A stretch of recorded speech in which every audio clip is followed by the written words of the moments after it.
Welcome to another episode of People Pod. Imagine being 18 years old. You are starring in these massive hit movies, and you have a #1 album on the charts. Right, just totally on top of the world. Exactly. I mean, millions of people adore you, your face is plastered on lunchboxes and magazines worldwide. But now, imagine that behind that picture-perfect, purity ring-wearing Disney image, you are secretly smuggling cocaine onto airplanes. Wow. You're struggling with severe bulimia, and you're self-harming in hotel bathrooms. It is just a staggering contradiction. The public saw a teenager at the absolute pinnacle of success, just living the ultimate dream. Yeah. But the reality was a person fighting this daily, desperate battle simply to survive the expectations placed upon them. So today's deep dive is about Demi Lovato. And look, most of you listening, you know the name. You know the massive pop hits, and you probably remember the shocking headlines about the near-fatal overdose back in 2018. Right, it was everywhere. It really was. But our goal right now is to go way beyond the tabloids and the sound bites. This is a story about the devastating mechanics of child stardom and the profound trauma it masked. Yes, and an incredible ongoing journey of a person fighting to reclaim their own identity, body, and voice. Think of the child star machine like a pressure cooker with no release valve. We see the delicious meal it produces, but we never see the structural damage happening inside until it inevitably blows. And to understand the sheer force of that explosion, we really have to look at what went into the cooker before the heat was ever turned up. Right. Because honestly, the foundation was deeply unstable long before the fame arrived. So we're starting in Dallas, Texas. Demi was a literal musical prodigy, playing piano by age 7, picking up the guitar by 10. Incredible talent. Undeniable, which led to entering the entertainment industry early on, the children's show Barney and Friends. But behind the scenes, the environment was incredibly fraught. It really was a perfect storm of vulnerability. There was severe, relentless bullying from peers, like so bad that Demi actually had to be pulled out of traditional school and homeschooled. Oh, wow. Yeah, but home wasn't necessarily a safe harbor either. There was a deeply strained relationship with an abusive biological father who struggled with his own severe mental illness. So you have a young child dealing with profound feelings of isolation, fear, and just a fundamental lack of safety in the world. Exactly. Oh. And it escalated terrifyingly fast. According to the sources, by age 13, following a car crash, Demi had already begun using opiates. 13. I mean, that is barely a teenager turning to hard narcotics. Right, which tells us that the mechanism for numbing pain was already established. When you experience trauma and instability at that critical developmental stage, the brain searches desperately for an escape hatch, Just trying to offload that overwhelming emotional load. Exactly. Opiates provided an immediate chemical escape. The physical pain from the crash introduced the substance, but the psychological pain is what made the brain hold on to it. And then, right on the heels of that internal chaos, the Disney explosion happens. It's 2008. Camp Rock premieres to nearly 9 million viewers. A massive hit. Huge. Then comes the hit show Sunny with a Chance, followed instantly by chart-topping albums. The fame is astronomical. But this raises a huge question in my mind. Yeah. We've seen this Disney trajectory before, but considering Demi was dealing with severe addiction and eating disorders so young, was the acting and singing an escape from reality, or the very thing amplifying the trauma? Well, the performance aspect, like the music, the acting, that was a genuine passion and likely provided moments of real validation. But the machine of the industry, that is an absolute amplifier for underlying psychological issues. Because of the pressure. Because you are placed in a glass box, your schedule is dictated down to the minute, you have zero autonomy, and worst of all, for someone developing an eating disorder, you are subjected to intense public scrutiny on your changing teenage body. Ugh, that's so toxic. It is. Your entire human value becomes intrinsically tied to your physical perfection and your compliance. So the pressure cooker is heating up, and eventually the lid blows. In 2010, the cracks in the facade just become too big to hide. At just 18 years old, during an international tour, Demi punches a backup dancer named Alex Welch in the face. Right. And immediately has to withdraw from the tour to enter a treatment facility. And this physical altercation wasn't just a diva moment, It was the outward manifestation of immense psychological collapse. The bulimia, the self-harm, and the substance abuse had just reached a critical mass. So the violence was a symptom? Yes, of a nervous system that was completely overwhelmed. It forced a pause in the machine. But rather than allowing for genuine healing, The industry and Demi's team attempted to immediately package that breakdown into a highly marketable narrative of triumph. Right, so we get this illusion of recovery. Demi receives several diagnoses, including bipolar disorder, which we're definitely going to revisit later, and suddenly becomes this massive spokesperson for overcoming adversity. There's a whole MTV documentary released called Stay Strong, but the sources reveal an incredibly dark irony going on behind the scenes here. Yeah, in a later documentary, Demi admitted to being actively under the influence of cocaine while giving the interviews for that very sobriety documentary. That is just wild to think about. The addiction was still raging. The cocaine was being snuck onto airplanes, used in bathrooms, hidden from everyone. And instead of anyone hitting the brakes, the industry just doubles down.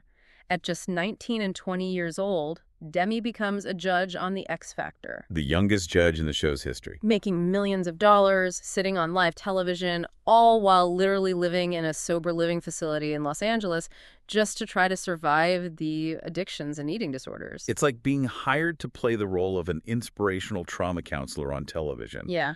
But you are forced to use your own active, bleeding psychological wounds as the props. Oh, that's such a visceral way to put it. Trying to fix an airplane while you are currently flying it at 30,000 feet? That is exactly the cognitive dissonance at play.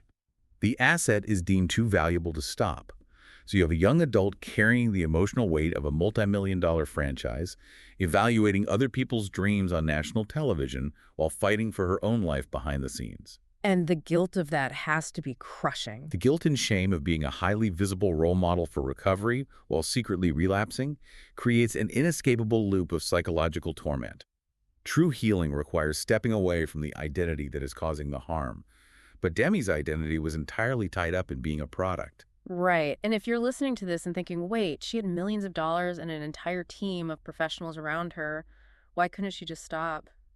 You have to understand how the child star ecosystem actively insulates the addiction to keep the money flowing. It really does. Which tragically sets the stage for the catastrophic crash in 2018. After 6 years of grueling sobriety, Demi releases a heartbreaking song called Sober, openly confessing to the world about a relapse. And then a month later, in July 2018, the world stops. The news breaks of a near-fatal overdose. And the sheer gravity of this moment cannot be overstated. And this is not a close call in the casual sense. Demi overdosed on oxycodone that was laced with fentanyl. Oh my God. She was found completely unresponsive. First responders had to revive her with naloxone. Which is the drug that reverses opioid overdoses, right? Exactly. It's a medication that literally rips the opioids off the brain's receptors to instantly reverse respiratory depression. Doctors later stated she was 5 to 10 minutes away from death. 5 to 10 minutes. And the physical toll was devastating. We're talking multiple strokes, a heart attack, permanent brain damage, and lasting vision problems. It was catastrophic. But we have to dig into the why here. This wasn't just a party gone wrong. The sources point to a harrowing backdrop. Demi was profoundly miserable despite 6 years of sobriety. And a major factor was the extreme control the management team was exerting over her life. Particularly regarding food. Right. They were policing what she ate, hiding food, locking up cabinets. At what point does a support team become a captor? Well, when your support system is primarily invested in your financial output rather than your human well-being, their version of help often looks exactly like captivity. Wow. For someone with a severe eating disorder, control over food is the core issue.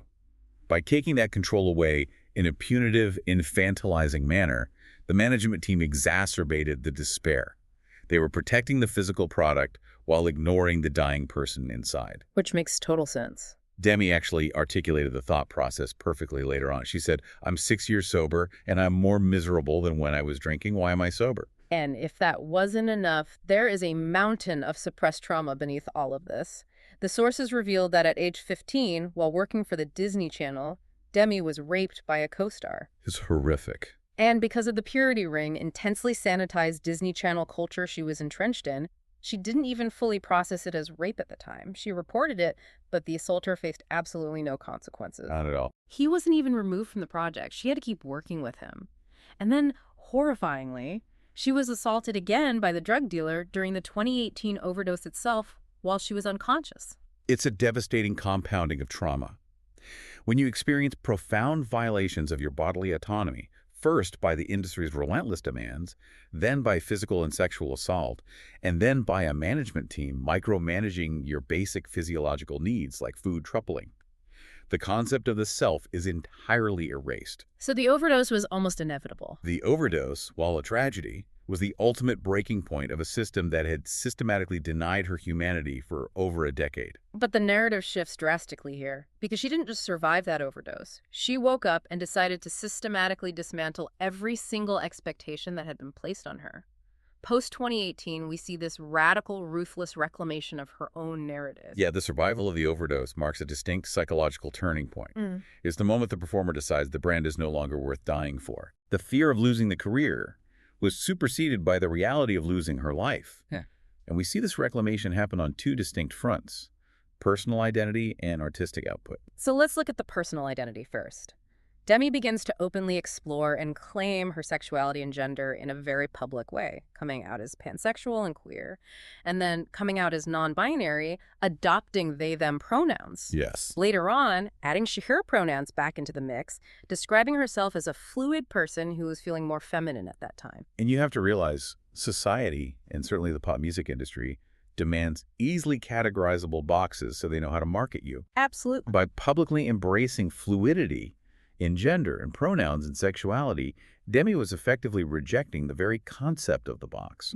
It's a profound assertion of bodily and spiritual autonomy. It is loudly broadcasting, "I belong to me and I will define myself as I evolve," rather than letting a focus group define me. And she applied that exact same ruthless authenticity to her music. She completely stops making the standard radio-friendly pop music the executives wanted. She pivots hard to rock. Total 180. Yeah, in 2022, she drops the album Holy Feck. It's gritty, it's heavy, it's angry. The promotional poster featured her in a bondage-style outfit lying on a cushioned crucifix, which actually got banned in the UK for being offensive to Christians. A very deliberate far cry from the camp rock days. For sure. Then she does something even more drastic. She releases an album called Revamped, where she entirely re-records her biggest past pop hits, but turns them into these heavy, dark rock anthems. Right. Forbes suggested this was just a brilliant business move capitalizing on the pop-punk revival. But, I mean, re-recording your own hits in a totally different genre, it's like burning down your own house just so you can rebuild it with your own hands.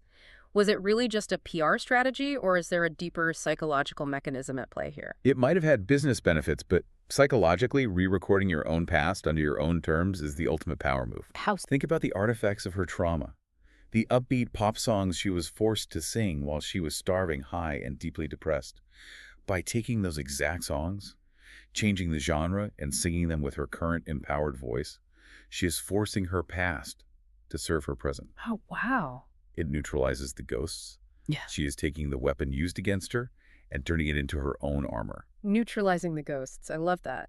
But I want to be careful here, because as much as we love a neat, triumphant comeback story where everything is fixed, the sources make it clear that healing is incredibly messy. And Demi has been radically honest about that messiness, especially during what she called the California sober era. Yes, which is a crucial part of understanding the reality of addiction recovery versus the Hollywood version of it. So in 2021, Demi admits that she is not entirely sober. She is drinking and smoking weed in moderation. She explained that absolute black and white sobriety felt like a setup for failure because her eating disorder was deeply tied to perfectionism and all-or-nothing thinking. Oh, wait, let me push back here. From a medical perspective, isn't telling a severe opioid addict they can casually smoke weed and drink a recipe for immediate disaster? How did any professional sign off on that approach? It is a highly controversial approach, and many addiction specialists strongly advise against it, particularly for someone with a history of opioid abuse. But you hit the nail on the head regarding the underlying mechanism, perfectionism. Yeah. Right. The absolute rigidity of one strike and you're out was triggering the same shame spiral that fueled her eating disorder.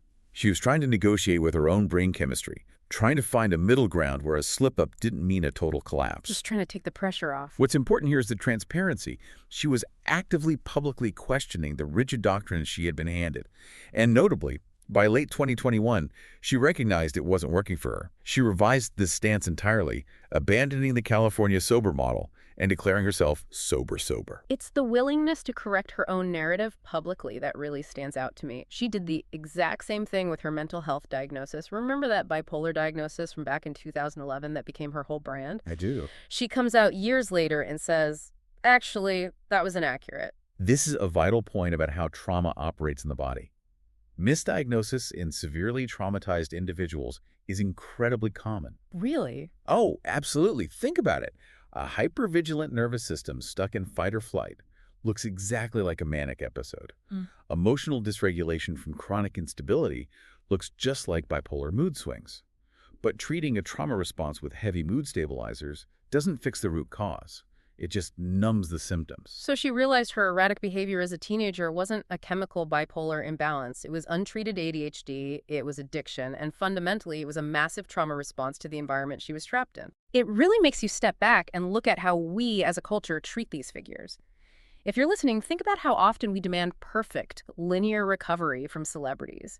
Why do we expect a traumatized child star to have all the answers in their 20s when modern psychiatric medicine itself is still figuring out how trauma actually affects the brain? We demand a hero's journey, right? Fall from grace, go to rehab, emerge perfectly enlightened and eternally grateful. Exactly. When Demi didn't follow that script, when she relapsed, when she tried moderation, when she changed pronouns, when she admitted her foundational diagnosis was wrong, she faced immense public backlash. But that trial and error, that messy, nonlinear spiral, is what actual grueling psychological recovery looks like in the real world. So because of all that messy work, where does the story go? Let's bring this right up to the present day, the 2024 to 2026 era. Because she isn't just surviving anymore, she has actively stepped into the role of protecting the next generation from the very machine that broke her. This is perhaps the most profound stage of trauma recovery. Advocacy. Taking the intense pain you endured and utilizing your platform to actively dismantle the systems that caused it. Yeah. In 2024, she co-directed and starred in the documentary Child Star, which pulled the curtain entirely back on the industry's practices. But she didn't just make a movie for entertainment, she took the issue straight to the government. Which is huge. She actively lobbied alongside California Governor Gavin Newsom to pass laws that expand financial protections for child digital influencers. And that is a critical modern issue. Yeah. The old Coogan laws from the 1930s protected traditional child actors from having their money stolen by parents. But there was a massive legal loophole for kids being exploited on social media and YouTube. Wow, I didn't realize that. Yeah. So by lobbying to close that gap, she is moving from being a victim of an exploitative system to being an architect of a safer one. She is building the safety net she was fundamentally denied. And doing that work seems to have coincided with finding genuine personal peace. In 2025, she married musician Jutes. That same year, she dropped her 9th studio album titled It's Not That Deep. A great title. Right. She proudly stated that after years of exploring heaviness, trauma, and anger, this album was full of nothing but love and sexy songs because she is, finally, genuinely happy. That is the sound of the pressure cooker finally being turned off. She has realized she doesn't have to bleed for her art or her audience to be valuable. She is allowed to just exist and create joy. Which leads me to the absolute most poetic capstone to this entire journey from our sources. In March of 2026, Demi Lovato released a book.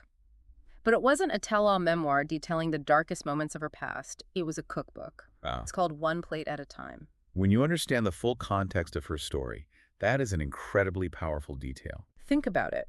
For a woman who suffered from near-fatal eating disorders from a very young age, whose food was once literally hidden and locked away from her by controlling managers, and who had to fight a daily war for basic bodily autonomy. I mean, publishing a cookbook is the ultimate symbol of victory. It really is. It is a person who has finally taken back complete ownership of her body, her nourishment, and her life. It entirely reframes the narrative. Yeah. Food is no longer a weapon of control wielded by others, nor is it a source of internal trauma. She has transformed it into a source of creativity, joy, and literal sustenance. Yeah. It proves that the broken system of her past has finally lost its grip. She can see clearly now, and she is feeding herself entirely on her own terms. You take the very thing that was used against you, and you use it to nourish yourself. What a beautiful way to look at it, and something for all of us to think about in our own lives when we look at the things we've struggled with. Thanks for listening to People Pod. Keep tuning in for more stories worth knowing.